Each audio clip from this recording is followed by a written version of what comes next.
ये आकाशवाणी है। प्रस्तुत है कार्यक्रम सुर्खियों में। इसके अंतर्गत आज सुनिए टीकाकरण में वृद्धि और कोविड नियमों के पालन की आवश्यकता पर king George medical university Lucknow के प्रोफेसर डॉक्टर सूर्यकांत से आकाशवाणी संवाददाता सिद्धार्थ सिंह की बातचीत।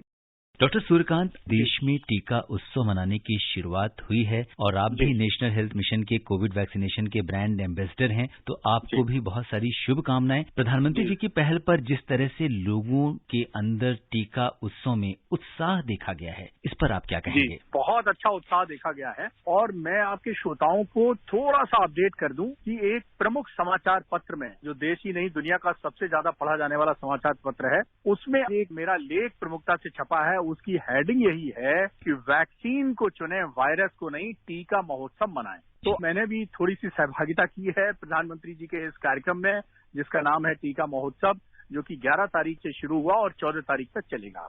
एक्चुअली इसका मतलब क्या है? मतलब है कि जैसे हम महोत्सव मनाते हैं, अपना कोई उत्सव मनाते हैं, तो बड़े उत्साह और उमंग से मनाते हैं। होली हो, दिवाली हो, भैया दूज हो, रक्षाबंधन हो, ईद हो, क्रिसमस हो, कोई भी त्योहार हो, तो जब हमारा उत्सव आता है तो उसको हम महोत्सव की तरह मनाते हैं और बहुत उत्साह और उमंग के साथ मनाते हैं।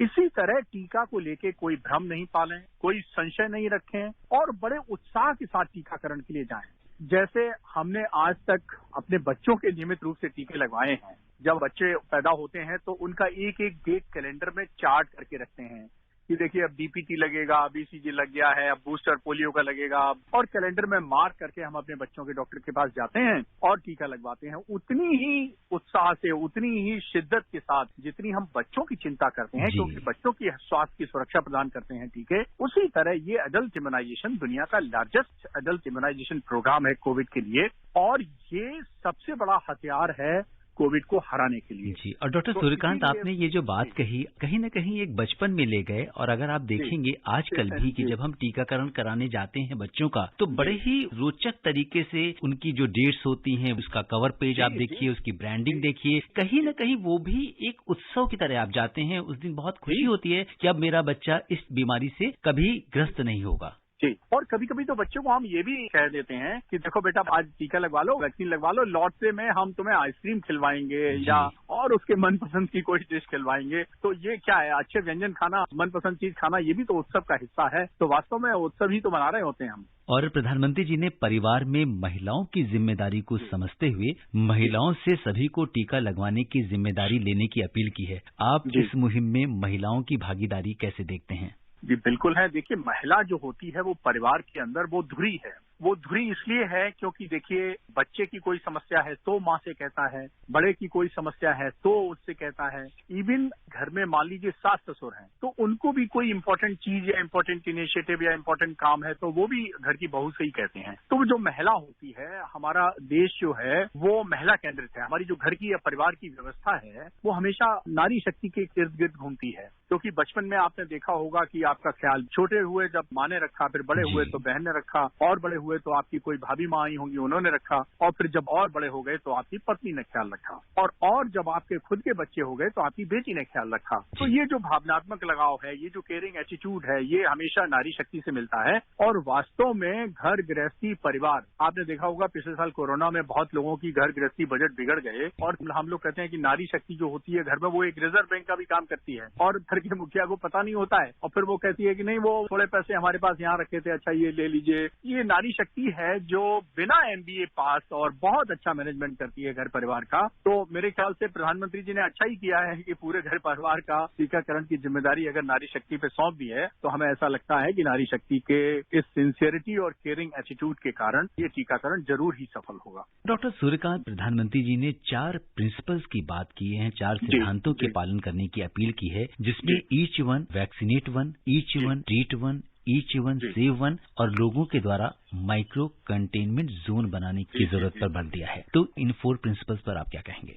बिल्कुल ठीक बात है कि अगर हम अपने को सेव करेंगे, अपने को ट्रीट करेंगे, सबसे इम्पोर्टेंट बात जो बार बार प्रधानमंत्री जी इस कोविड-2 में कह रहे हैं, कोविड-1 में कभी माइक्रो कंटेनमेंट और कंटेनमेंट पे मुझे लगता नहीं कि प्रधानमंत्री जी ने इतना जोर दिया। और इस बार सबसे ज्यादा वो ट्रिपल टी का फॉर्मूला तो कहते ही है, टेस्टिंग, ट्रीटिंग और ट्रैकिंग। इस ट्रिपल टी के अलावा इसमें चौथा टी जुड़ गया है, टीका। तो आप वो कहते हैं टेस्टिंग, ट्रीटमेंट, ट्रैकिंग एंड टीका। 4 टी के अलावा 5वें वो बड़ा जोर दे रहे हैं। इस बार वो माइक्रो कंटेनमेंट और कंटेनमेंट जोन पे दे रहे हैं। तो ये वास्तव में क्या है कि वायरस को उसी की दुनिया में, उसी के लोक में एक तरह से कैद कर लेना, ये माइक्रो कंटेनमेंट कहलाता है। मान लीजिए एक गली मोहल्ला में कुछ केसेस निकले और आपने गली को इधर से भी बंद कर दिया, इधर से भी बंद कर दिया और आना जाना बंद, और केवल जो आवश्यक वस्तुएं हैं वो वहां पहुंचाई गई। तो उसके कारण क्या है कि अगर वायरस का ट्रांसमिशन होगा भी तो उसी लोकेलिटी में होगा, पूरे शहर या पूरे गांव या पूरे मोहल्ला और पूरे बस्ती में नहीं होगा। यही माइक्रो कंटेनमेंट है और ये बहुत सक्सेसफुल स्ट्रेटेजी रही है 2020 की,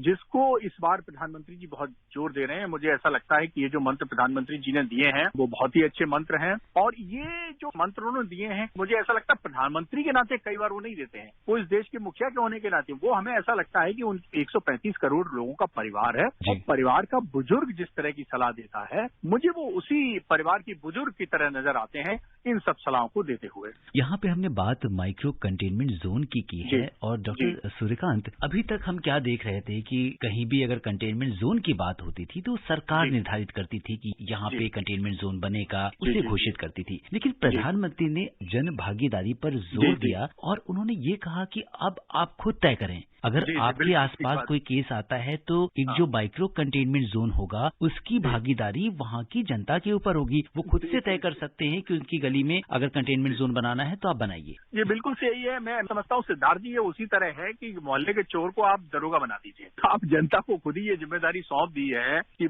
आपके मोहल्ले में कोई केसेस निकलते हैं और समझते हैं कि ये ट्रांसमिशन का सोर्स हो सकते हैं बहुत बड़े पैमाने पर, तो आपको खुद सुनिश्चित करना है कि आपके मोहल्ले का वायरस ये दूसरे मोहल्लों में न जाए, दूसरी जगह ट्रांसमिशन ना कर सके, इसलिए अपने को कंटेन कर लें। हमें याद है कि पिछली बार प्रधानमंत्री जी ने कहा था कि अब जो है कोविड का ये समय आ गया है कि इसको एक जन आंदोलन का रूप दूं। अगर मैं सही हूं तो ये था 8 अक्टूबर 2020। बिल्कुल, प्रधानमंत्री जी ने जो जन आंदोलन चलाया जी, था। सबसे पहले उन्होंने जन जागरण की बात की थी कि भाई पब्लिक अवेयरनेस होनी चाहिए, फिर वो ताली थाली हो, दीपक जलाना हो या हेल्थ केयर वर्कर्स का, कोरोना वॉरियर्स का सम्मान हो, तो उससे उन्होंने अवेयरनेस प्रोग्राम क्रिएट किए। और फिर उन्होंने 8 अक्टूबर जिस समय पीक चल रहा था उस समय उन्होंने कहा कि नहीं, अभी एक जन आंदोलन की जरूरत है, जब तक दवाई नहीं तब तक ढिलाई नहीं। और फिर उन्होंने वो 3 सूत्र, 2 गज की दूरी और मास्क लगाना और हाथ धोना, इनके साथ उन्होंने कहा कि इसको हम जन आंदोलन बनाए। वास्तव में जन आंदोलन बना भी, और इसी जन आंदोलन के कारण कोविड की